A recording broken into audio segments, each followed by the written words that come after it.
Hello friends, तलबा व तालिबात, अस्सलामु अलैकुम। आज की क्लास में आप लोगों का वेलकम है, खैर मकदम है। आज हम लोग एक अहम टॉपिक के बारे में पढ़ेंगे जो कि आप लोगों को स्लाइड में दिख रही है। वो है ब्लूम्स की टेक्सोनोमी। टेक्सोनोमी जिसको इंग्लिश में क्लासिफिकेशन भी कहते हैं और उर्दू में दर्जा बंदी कहते हैं। आज हम लोग इसके हर एक डोमेन को, जो कि कॉग्निटिव है, अफेक्टिव है और इसी के साथ साइकोमोटर है, उसके हर एक कंसेप्ट को उर्दू ज़ुबान में भी समझेंगे ताकि जो भी तालिब इल्म उर्दू मीडियम के हैं वो इस कंसेप्ट को अच्छी तरह से समझ सकें। आप किसी भी टेट की तैयारी कर रहे हों, चाहे सी टेट हो, इसी तरह स्टेट का कोई भी टेट हो, उसमें ब्लूम्स की टेक्सोनोमी से सवालात आते हैं और बनते हैं। आपका कोई भी पेडागोजी हो, चाहे एसएसटी हो, चाहे ईवीएस हो, इसी के साथ मैथ हो, इसी तरह कोई भी ज़ुबान हो, चाहे उर्दू हो, इंग्लिश हो, हिंदी हो, सब में ब्लूम्स की टेक्सोनोमी से सवालात आते हैं। तो अगर हम आज की वीडियो में इस कंसेप्ट को अच्छी तरह समझ लेते हैं तो हमारे बहुत सारे क्वेश्चन के आंसर एक ही वीडियो में हल हो जाएंगे।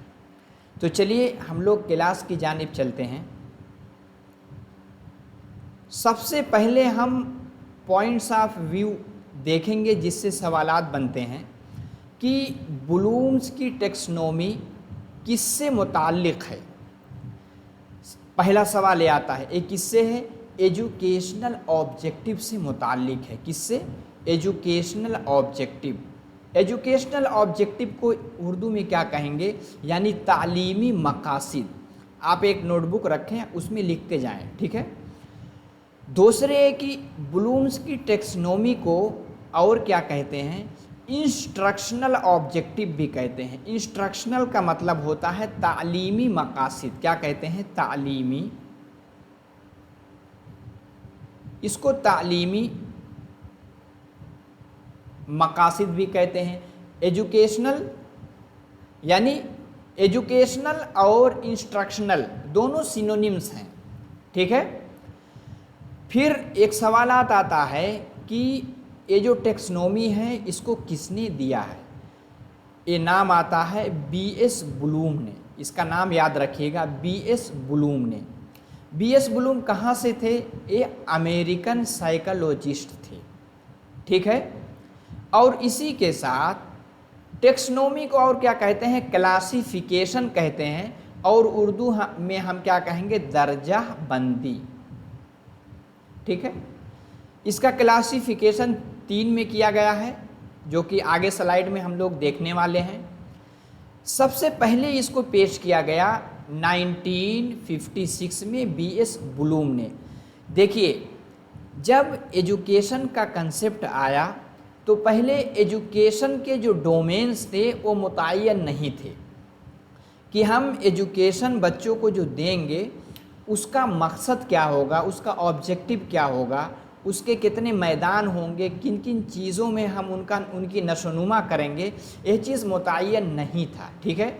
तो इस पर कुछ जो आपके साइकोलॉजिस्ट हैं उनकी एक कमेटी बनी, जिनके सरबराह, जिनके सदर कौन थे? बीएस ब्लूम थे, जो अमेरिकन से मुताल्लिक़ थे। उन्होंने इस टेक्सोनोमी को पेश किया और इसमें उन्होंने 3 अहम डोमेन दिए। तो पूछा जा सकता है कि इसकी टेक्सोनोमी कब आई? 1956। इस डेट को याद रखिएगा, ठीक है। डायरेक्ट सवालात बनते हैं। फिर इसको 2001 में रिवाइज़ किया गया। पूछा जा सकता है इसको कब रिवाइज़ किया गया? 2000 के बाद, यानी 2001 में इसको रिवाइज़ किया गया, ठीक है। ये सब पॉइंट आप लिख लीजिएगा, ठीक है, क्योंकि इससे सवालात यही सब पूछे जाते हैं इसमें। फिर इसको और क्या कहते हैं? इसको लर्निंग ऑब्जेक्टिव कहते हैं। लर्निंग जिसको आप कहते हैं आमोजिशी मकासिद, यानी लर्निंग आमोजिशी मकासिद भी कहते हैं। किसको? ब्लूम्स की टेक्सोनोमी को।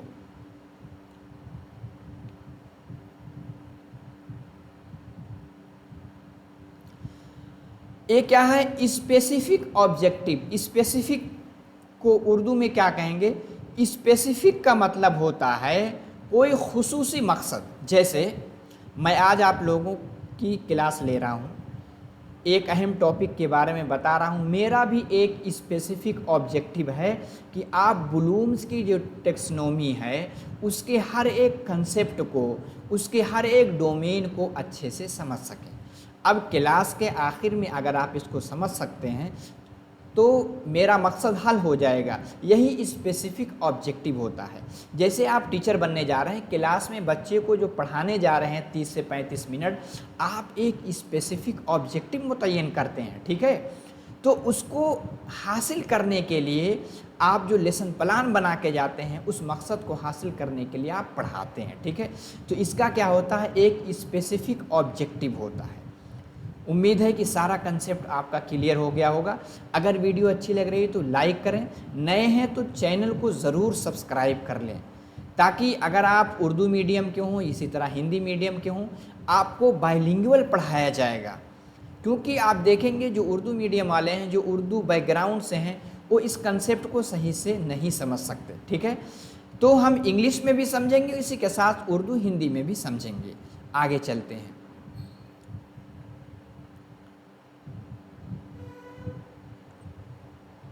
सबसे पहले हम क्या देखेंगे, सबसे पहले देखेंगे जो ब्लूम्स की टेक्सोनोमी है, इसके डोमेन कितने हैं, इसके कितने डोमेन हैं। इसके डोमेन उन्होंने 3 दिया है।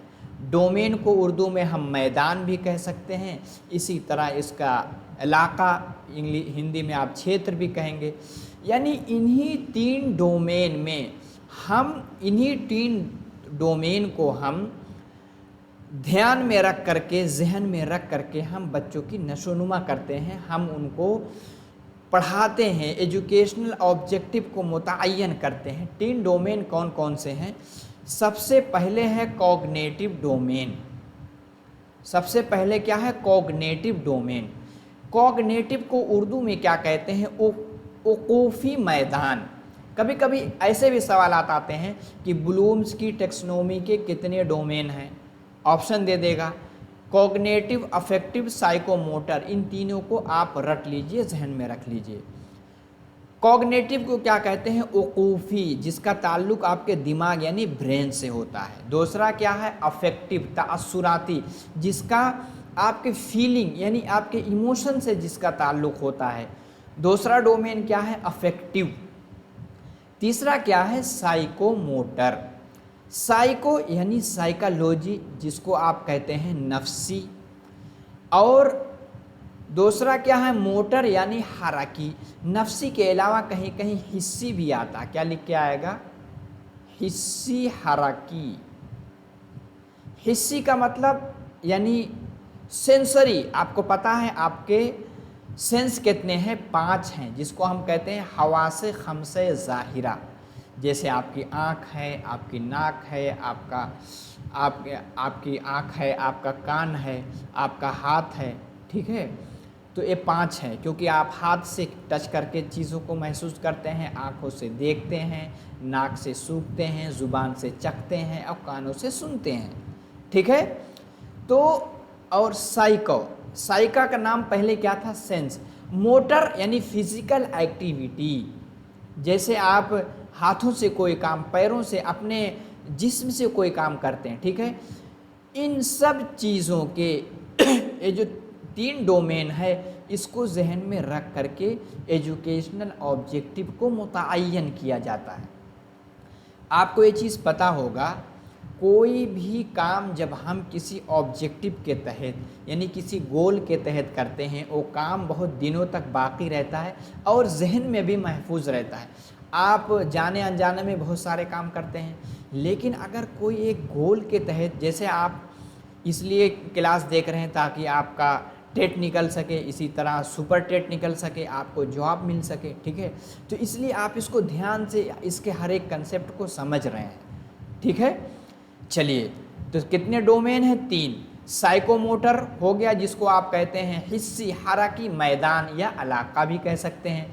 अफेक्टिव और कॉग्निटिव, ठीक है, इसको हम ट्रिक से कैसे समझ सकते हैं? देखिए, एक ट्रिक ये है CAP,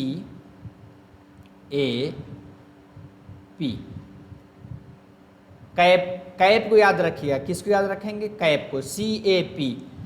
सी से आपका क्या बनेगा? सी से आपका कॉग्निटिव, और ए से क्या बनेगा? आपका अफेक्टिव, और पी से क्या बनेगा? पी से आपका साइकोमोटर। इन्होंने 3 डोमेन की बातें की हैं जिसको हम कैप से याद रखेंगे। इसी तरह अगर आप एक एक और ट्रिक याद रख सकते हैं, कहेंगे कि हमारा जो दिमाग है, ठीक है, दिमाग और हमारा दिमाग हमारे एहसास यानी फीलिंग के हाथ में है, ठीक है। हाथ से मुराद क्या है? मोटर, और फीलिंग से मुराद अफेक्टिव, और दिमाग का मतलब कॉग्निटिव। वैसे मैंने ट्रिक बनाई, लेकिन कैप को आप जहन में रखिएगा। अगर आप कैप को जहन में रखते हैं तो आपका सारा तीनों जो है आपको याद रहेगा, ठीक है। ये कहते हैं इसको निमोनिक। जब आप निमोनिक बना करके कोई चीज़ जहन में रखते हैं तो बहुत दिनों तक वो बाकी रहती है, ठीक है। आगे चलते हैं। अब हम देखते हैं जो आपका कॉग्निटिव डोमेन है, इसको क्या कहते हैं? उकूफ़ी मैदान या इलाका। इलाका ये यहाँ आ गया, इलाका यहाँ होना चाहिए था, ठीक है। यानी उकूफ़ी इलाका या मैदान, इसको क्या कहेंगे? कॉग्निटिव। कॉग्निटिव का ताल्लुक़ किससे है? किससे मुताल्लिक़ है? आपके ब्रेन यानी दिमाग से मुताल्लिक़ है, ठीक है। और कॉग्निटिव डोमेन बिहेवियरल ऑब्जेक्टिव से मुताल्लिक़ है। बिहेवियर यानी आपका तर्ज़ अमल, तर्ज़ अमल, ठीक है, किससे है? आपका ब्रेन से मुताल्लिक़। दूसरा है कि फिर क्या आपका रीजनिंग। रीजनिंग में क्या होता है? किसी चीज़ के बारे में आप लॉजिकली सोचते हैं, यानी अपना मंतिक लगाते हैं, और इसी के साथ क्या आएगा? थिंकिंग, यानी सोचते। इन सब का ताल्लुक़ किससे है? कॉग्निटिव डोमेन से, यानी उकूफ़ी से है। प्रॉब्लम सॉल्विंग, आपके ज़िंदगी में कोई परेशानी आई, उसको आप हल करेंगे, किससे हल करेंगे? दिमाग लगा करके हल करेंगे। और इसको किसने ख़ास तौर पे अगर पूछा गया कि कॉग्निटिव डोमेन यानी उकूफ़ी इलाका या उकूफ़ी मैदान को किसने दिया, आप BS ब्लूम की तरफ जाएंगे, ठीक है। समझ में आ गया? आगे चलते हैं। BS ब्लूम ने जो कॉग्निटिव डोमेन दिए हैं उसमें उन्होंने 6 कंसेप्ट को दिया है। कितने दिया है? टोटल 6। पहला यह है कि नॉलेज, आपने कोई चीज़ देखी, उसके बारे में मालूमात हासिल कर ली, ठीक है। अंडरस्टैंडिंग, मालूमात हासिल करके उसको आप समझ गए। मालूमात यानी जैसे कोई चीज़ आपने रट लिया, ठीक है, और उसको हम क्या कह देंगे? उसको हम कहेंगे नॉलेज, जिसको हम उर्दू में क्या कहेंगे? मालूमात। कोई चीज़ बता दी गई, उसके बारे में आपने नॉलेज रख लिया, ठीक है। जैसे कहा गया ये दो यानी 2 चीज़ है, उसको 2 कहते हैं, आपने एक नॉलेज रख लिया। अंडरस्टैंडिंग क्या है? आपने कहा कि अगर 2 + 2 जोड़ते हैं तो क्या हो जाता है? वो 4 हो जाता है। आपने इसको समझ लिया, ठीक है। जैसे बचपन में आपको पहाड़ा रटाया जाता था, 2 को 2, 2 दूनी 4, ये क्या है? ये आपकी मालूमात में आएगी। तफ़हीम यानी आप किसी चीज़ को समझ भी रहे हैं, ठीक है। अब कहा गया कि 2 में 2 मिलाएंगे तो 4 हो जाएगा, या आप क्या हो गया? आप तफ़हीम कर रहे हैं, ठीक है। नॉलेज में जैसे आपने कोई लफ्ज़ सीख लिया, और तफ़हीम आप उसका इस्तेमाल सीख लिए, ठीक है। इसके बारे में डिटेल से समझेंगे आगे, ठीक है। एप्लीकेशन, समझने के बाद इसको आपने अप्लाई कर लिया, ठीक है। अप्लाई करने के बाद आपको चीज़ पता है कि 2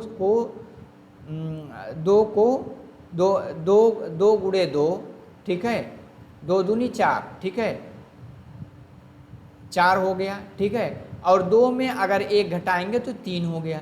इसको आपने अप्लाई करना सीख लिया, ठीक है।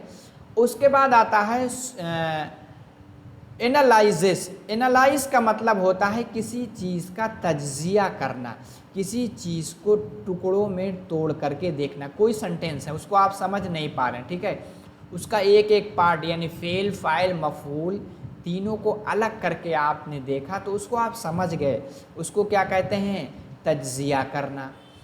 और तीसरा क्या है, सिंथेसिस। सिंथेसिस यानी तरकीब। फेल, फाइल, मफूल को आपने अलग किया, लेकिन इन तीनों को आपने मिला करके एक जुमला बना दिया, उसको क्या कहेंगे, तरकीब देना। फिर बाद में इवेल्युएशन। इवेल्युएशन यानी तअय्युन क़द्र, कहीं कहीं लिख के आएगा अंदाज़े क़द्र। कोई भी चीज़ आपने जो किया उसको बाद में इवेल्युएट करेंगे, उसके लिए कुछ टेक्निक इख्तियार करेंगे जिससे आप इवेल्युएशन यानी तअय्युन क़द्र इख्तियार करेंगे, ठीक है। तो कॉग्निटिव डोमेन में इतनी छः चीज़ों को याद रखिएगा।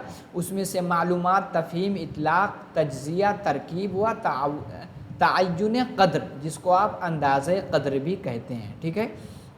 उम्मीद है कि कॉग्निटिव डोमेन, जिसको आप उकूफ़ी मैदान कहते हैं, इसके बारे में आप सही से समझ गए होंगे, ठीक है। तो ऐसे सवालात आते हैं कि इसमें से कौन उकूफ़ी मैदान का हिस्सा है, मालूमात, तफ़हीम, इतलाक़, तज्ज़िया, तरकीब, तअय्युन क़द्र, इसके बारे में डिटेल से आगे समझेंगे। चलिए आगे चलते हैं। दूसरा डोमेन क्या दिया है, अफेक्टिव डोमेन। अफेक्टिव डोमेन किसने दिया है, किसका नाम सबसे पहले आता है उस टीम में, तो अफेक्टिव डोमेन को उर्दू में कहेंगे ताअस्सुराती मैदान। क्या कहेंगे, ताअस्सुराती मैदान।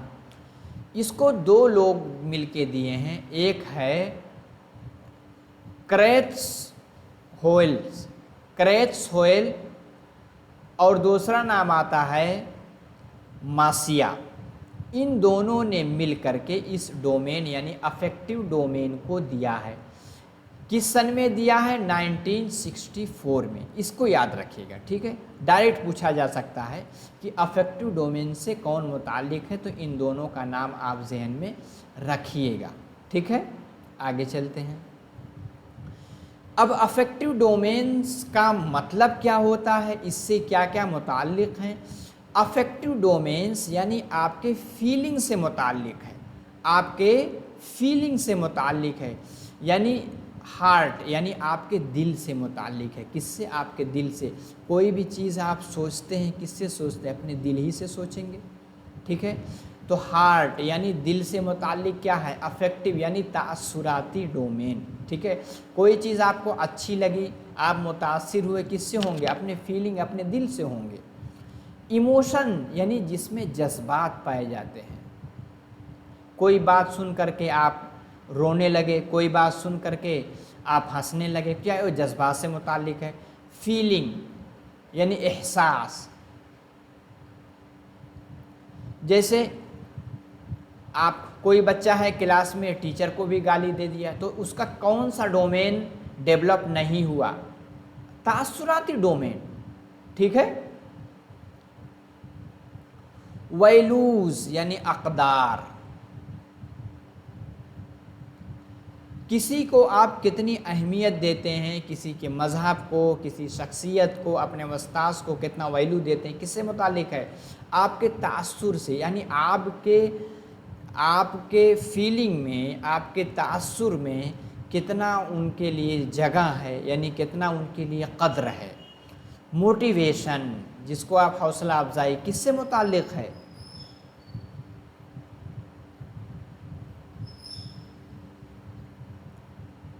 किससे मुताल्लिक़ मोटिवेशन है, अफेक्टिव डोमेन। एटीट्यूड यानी आपका रवैया।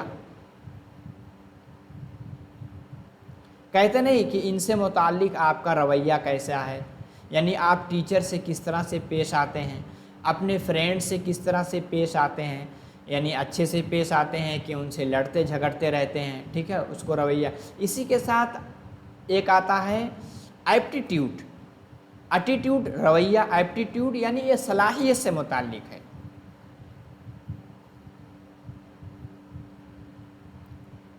एप्टीट्यूड यानी कोई अगर परेशानी दी जाए उसको आप अपने दिमाग से किस तरह से हल करते हैं, ये भी अफेक्टिव डोमेन से मुताल्लिक है। क्या है? एप्टीट्यूड। आपको पता है कि आप आईएएस का एग्ज़ाम देते हैं तो एप्टीट्यूड पहला टेस्ट होता है। एप्टीट्यूड यानी कोई सिचुएशन दी जाती है कि उस सिचुएशन को आप किस तरह से हल करेंगे, वो एप्टीट्यूड। और एटीट्यूड क्या? आपका रवैया। ठीक है, दोनों के फ़र्क को भी उम्मीद है कि आप समझ गए होंगे। चलिए आगे चलते हैं। अफेक्टिव डोमेन में किन किन चीज़ों को उन्होंने शामिल किया है? एक होता है रिसीविंग। रिसीविंग यानी कबूल करना, अपने अंदर हासिल करना। जैसे आपने देखा कि एक बच्चा ऐसा है कि जो हमेशा टाइम पे आता है, यानी पंक्चुअल रहता है, अपना होमवर्क करता है। आपको अच्छा लगा, आपने उस हैबिट को अपने अंदर रिसीव कर लिया। ठीक है, रिसीविंग समझ गए। ठीक है, कोई भी चीज़ है आपने उसको अपने अंदर हासिल कर लिया, उसको क्या कहेंगे? रिसीविंग। दूसरा क्या आता है? रिस्पोंडिंग। आपने जब उस चीज़ को हासिल कर लिया, अब उसका रद्द अमल करेंगे, यानी आप भी टाइम पे स्कूल आएंगे, उसी के साथ आप भी उसी तरह हर काम को टाइम पे और सही से करेंगे, यानी आपने उसका रिस्पॉन्स सही दिया। कद्र वैल्यूइंग। जो अगर कोई किसी की अच्छी आदत आपको अच्छी लगी, आप उसको अपने अंदर, अपने दिल में उसके लिए आपकी जगह हो गई। आप कहाँ हैं? वैल्यूइंग, यानी उसकी कद्र कर रहे हैं। ठीक है, वैल्यूइंग आप समझ गए। फिर क्या है? कंसेप्चुअलाइजेशन। कंसेप्चुअलाइजेशन यानी तसव्वुर कायम करना। अब कोई है जो टाइम पे यानी वक्त पे स्कूल आता है, अपना होमवर्क करके दिखाता है और क्लास में सारी चीज़ों का पहले से मुताला करके आता है, स्टडी करके आता है। आप उस तसव्वुर को कायम करने के लिए अपनी आदत में सुधार करेंगे, अपने तसव्वुर को बदलेंगे। ठीक है, तो उसको कंसेप्चुअलाइजेशन कहते हैं। यानी आप भी सवेरे घर में उठेंगे, आप भी पढ़ के आएंगे, हर अपना होमवर्क सही से करके आएंगे। तंजीम, ऑर्गेनाइजेशन। तंजीम का मतलब होता है सही वक्त पे सही काम करना। आप घर जाएंगे, आपको इस चीज़ को मुतय्यन करना होगा, कब आपको होमवर्क करना है, कब आपको अपने सबक की तैयारी करनी है, कब आपको खाना खाना है, किस टाइम आप स्कूल के लिए रवाना होंगे। वो क्या है? यानी ऑर्गेनाइज करना। ठीक है, यानी सही वक्त पे सही काम करना, उसको हम क्या कहेंगे? ऑर्गेनाइजेशन कहेंगे। उसी तरह एक आता है कैरेक्टराइजेशन। ठीक है, किरदार साजी। जब बार बार उस अच्छी हैबिट को आप इख्तियार कर लेंगे, अपने अंदर यानी रस कर लेंगे, बसा लेंगे, तो क्या हो जाएगा? अब आपके कैरेक्टर में वो चीज़, यानी आपके किरदार में वो चीज़ दाखिल हो जाएगी। जैसे बार बार, क्यों आप देखते हैं कोई तालिब इल्म अपने बड़े को देखता है तो हमेशा सलाम करता है। ठीक है, तो आप भी क्या करेंगे? अपने बड़े को देखते ही फ़ौरन सलाम करेंगे। बार बार करते करते क्या हो गया? कैरेक्टराइजेशन, वो किरदार बार बार आप उसको अदा करने लगेंगे। एक इसके ये अफेक्टिव डोमेन के सब पार्ट्स हैं। ठीक है, इसको आप स्क्रीनशॉट भी ले सकते हैं और जहन में रखिए। इस तरह से सवालात आते हैं कि इसमें से कौन रिसीविंग, रिस्पोंडिंग और वैल्यूइंग, कंसेप्चुअलाइजेशन, ऑर्गेनाइजेशन, कैरेक्टराइजेशन, इसमें से कौन अफेक्टिव डोमेन से मुताल्लिक हैं। ठीक है, कबूल करना, रद्द अमल करना, कद्र करना, तसव्वुर कायम करना, तंजीम करना, किरदार साजी करना। अगर आपको कंसेप्ट पूरी तरह समझ में आ रहे हैं तो प्लीज़ कमेंट बॉक्स में ज़रूर लिखें। नए हैं तो चैनल को ज़रूर सब्सक्राइब कर लें। आपके जो भी साथी किसी भी टेट की तैयारी कर रहे हैं उनको ज़रूर शेयर कर दें। आपका चाहे आप बीएड के हों, इसी तरह डीएलएड को हों, आपका ग्रुप कॉमन बना उसमें ज़रूर भेज दें, ताकि वो भी अच्छी तरह, ख़ास तौर से अगर वो उर्दू बैकग्राउंड के हों तो इस टॉपिक को सही से समझ सकें, क्योंकि इससे हर एक पेडागोजी में सवालात आते हैं। ठीक है,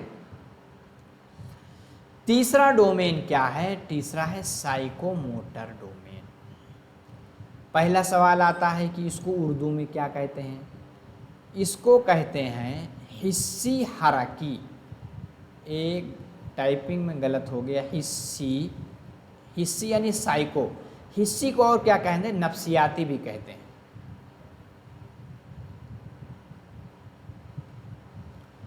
और मोटर यानी हराकी, हराकी किससे बना, हरकत से बना है हराकी। डोमेन जिसको आप मैदान भी कह सकते हैं, इलाका भी कह सकते हैं, हिंदी में क्षेत्र भी कह सकते हैं, ठीक है। इसको दिया कौन है, दो लोग, उनका नाम पहले आता है, इसमें बीएस ब्लूम भी थे, ठीक है, लेकिन इन दोनों का नाम किसमें, सिम्पसन और दूसरा क्या है, हाउरो, इन दोनों का नाम किससे मुतालिक है, साइकोमोटर डोमेन। कब आया है, 1972 में, ठीक है। इस फैक्ट को आप जहन में रखिएगा। आगे चलते हैं। अब साइकोमोटर, इसका पहला नाम क्या था, सेंसरी डोमेन पहले इसको कहा जाता, क्या कहा था, सेंसरी। सेंस आपको मैंने बताया अभी, सेंस कितने हैं, 5 हैं, जिसको आप हवासे खमसे ज़ाहिरा कहते हैं। सेंसरी डोमेन, बाद में इसका नाम बदल दिया गया तो साइकोमोटर। इसमें दो हैं, साइको जिसका ताल्लुक सेंस से है, दूसरा क्या है, मोटर। अब मोटर में दो चीज़ें होती हैं, एक है आपकी फाइन मोटर स्किल यानी फाइन मोटर एक्टिविटीज़, यानी फाइन जिसमें आप हल्की चीज़ों का, हल्की मसल का इस्तेमाल करते हैं। जैसे आप कोई चीज़ लिखते हैं, पूछा जाएगा अगर आप कोई चीज़ लिखते हैं तो किस डोमेन में आए, वो किस में, फाइन मोटर है कि ग्रॉस मोटर है, फाइन मोटर यानी आप उंगलियों के पोरों का इस्तेमाल करते हैं। इसी तरह पेंटिंग, कोई भी चीज़ पेंट करेंगे तो वो भी पोरों का इस्तेमाल करेंगे। ड्राइंग, कोई भी आप चित्र बनाएंगे, कोई भी आप नक्शा बनाएंगे तो कौन सा मोटर लगेगा, फाइन मोटर, ठीक है। इसी तरह आ सकता है, जैसे आप बॉल फेंकते हैं, क्रिकेट में मैच में बॉल फेंकेंगे तो आप उंगलियों से रख करके जो बॉल फेंकते हैं, उंगलियों का जो इस्तेमाल कर रहे हैं फाइन मोटर हो जाएगा। और आप फिर दौड़ करके जो बॉल फेंकते हैं, दौड़ करते हैं, आपकी बड़ी मसल्स यूज़ हो रही है पैर की, तो वो क्या है, वो आपकी ग्रॉस मोटर है। ग्रॉस मोटर में जैसे आप कूदना, दौड़ना, इसी के साथ चलना, ये सब किस में है, ग्रॉस मोटर। तो ठीक है, साइकोमोटर में दो चीज़, एक साइको जो कि आपके सेंस से है, दूसरा मोटर, मोटर क्या है, फिजिकल एक्टिविटीज़ से है, ठीक है। उम्मीद है कि समझ में आया होगा। अब इसमें क्या क्या चीज़ें आती हैं, एक आता है सेंसरी, सेंस मतलब हवासे खमसे ज़ाहिरा, जैसे मैंने बताया था, नाक है जिससे आप सूंघते हैं, कान है जिससे आप क्या करते हैं, सुनते हैं, आँख है जिससे आप देखते हैं, ज़ुबान है जिससे आप चखते हैं, आप हाथ है जिससे आप टच करते हैं, ठीक है। इसका नाम पहले सेंसरी था, बाद में साइकोमोटर उसका नाम रख दिया गया, ठीक है। इसमें क्या होता है, फिजिकल एक्टिविटी यानी जिस्मानी सरगर्मी। पूछा जा सकता है जिस्मानी सरगर्मी से कौन सा डोमेन यानी कौन सा मैदान मुताल्लिक है, कौन सा, साइकोमोटर। इसमें क्या होता है, हैंड, हैंड का मतलब हाथ, फिजिकल एक्टिविटी। और इसी तरह इसमें क्या है, कोग्निटिव डोमेन, इस चीज़ को आप जहन में रखिएगा। पूछा जा सकता है कि कोग्निटिव जिसका दिमाग, जो दिमाग से मुताल्लिक था, कोग्निटिव इदराक, इदराकी मैदान, कोग्निटिव का ताल्लुक किससे है, साइको, खास तौर से साइको से है, साइकोमोटर डोमेन। एक क्या है, डूइंग एस्पेक्ट, इसमें किसी चीज़ को हम करते हैं, क्या करते हैं, किसी चीज़ को हम करते हैं। इसी तरह क्या है, एक्टिव डोमेन, यानी कि कोई सरगर्मी करते हैं, इसलिए इसको हम एक्टिव डोमेन भी करते हैं, ठीक है। डूइंग यानी अमल करते हैं, इसमें हम कोई सरगर्मी करते हैं, ठीक है। तो एक चीज़ आप जहन में रखिएगा, जो गांधी जी ने कंसेप्ट दिया था 3H का, किसका, 3H का, इसको भी आप सीखते चलें, काम देगा। पहला उन्होंने कहा था, H से मुराद क्या है, H, पहले H से मुराद क्या हुआ, हेड,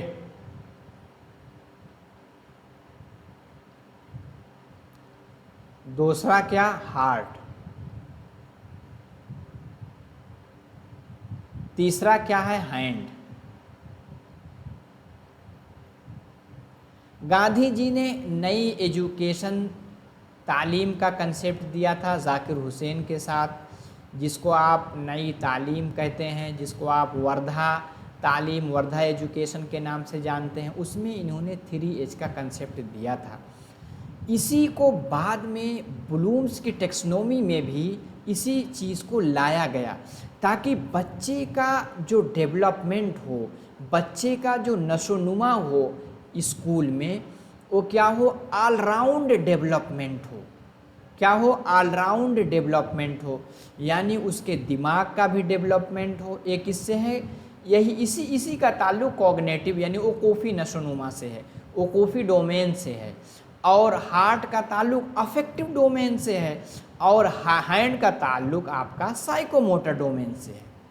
गांधी जी ने इस पर पहले ही इशारा किया था, इसीलिए वो हमारे मुल्क यानी राष्ट्र पिता कहलाते हैं। ठीक है, क्योंकि उन्होंने जो कंसेप्ट दिया था कि ऑलराउंड डेवलपमेंट बच्चों का हो। ठीक है, इसी को BS ब्लूम ने भी दिया बाद में ला करके 1956 में। ठीक है, कि उन्होंने अलग अलग मैदान दिए।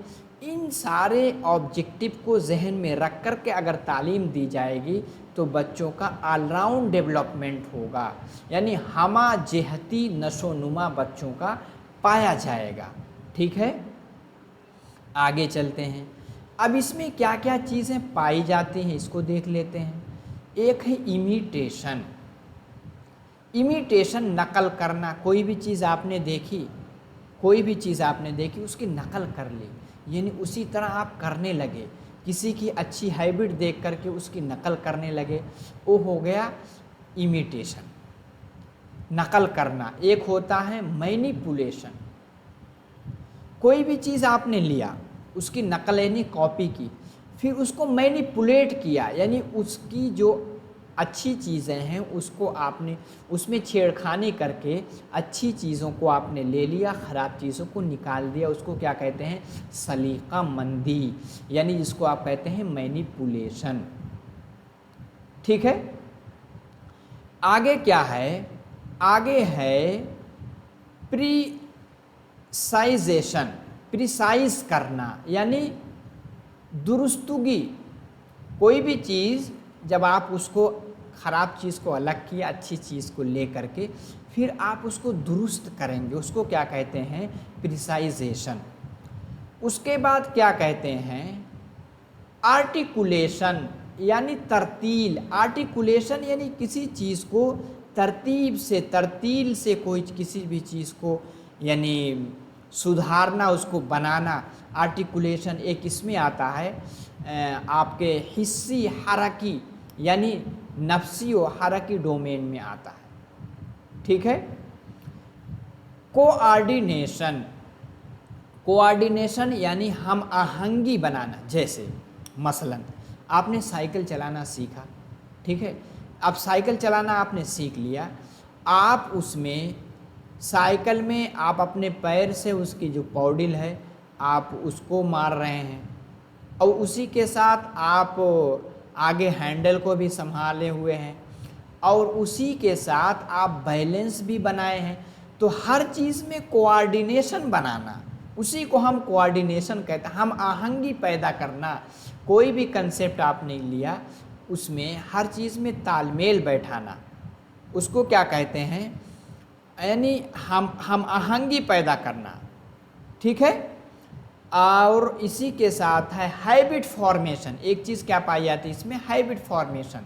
इतनी सारी चीज़ों का कंसेप्ट इसमें दिया गया है, यानी नेचुरलाइजेशन, हैबिट फॉर्मेशन यानी आदत की तश्कील कर लेना, और फितरी किरदार साजी।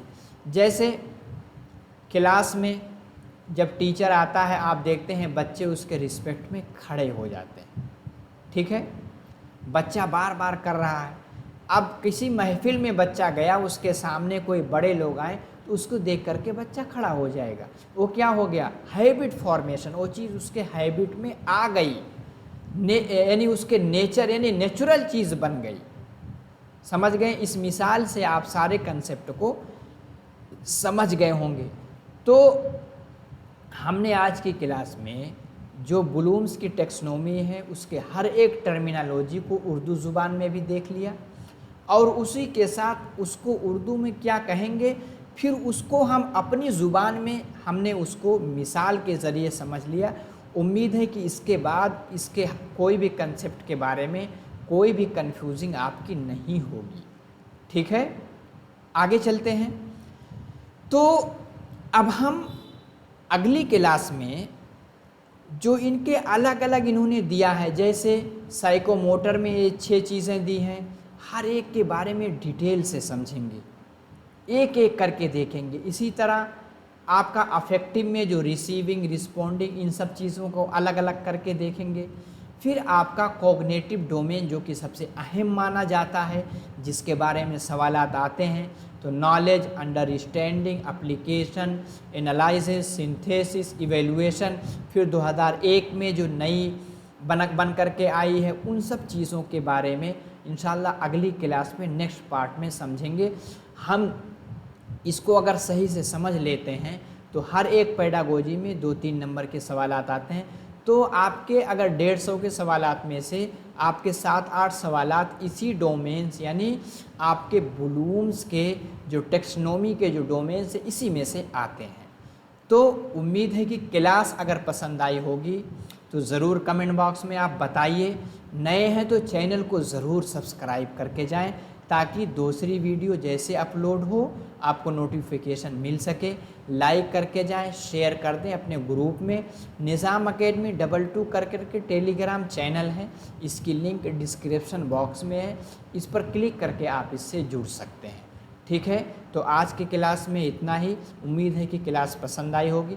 अगले क्लास में हर एक डोमेन में जितने पार्ट हैं, हर एक उसके पार्ट यानी उसके हिस्से के बारे में हम लोग डिस्कस करेंगे। तो आज के क्लास में इतना ही। सलामु अलैकुम।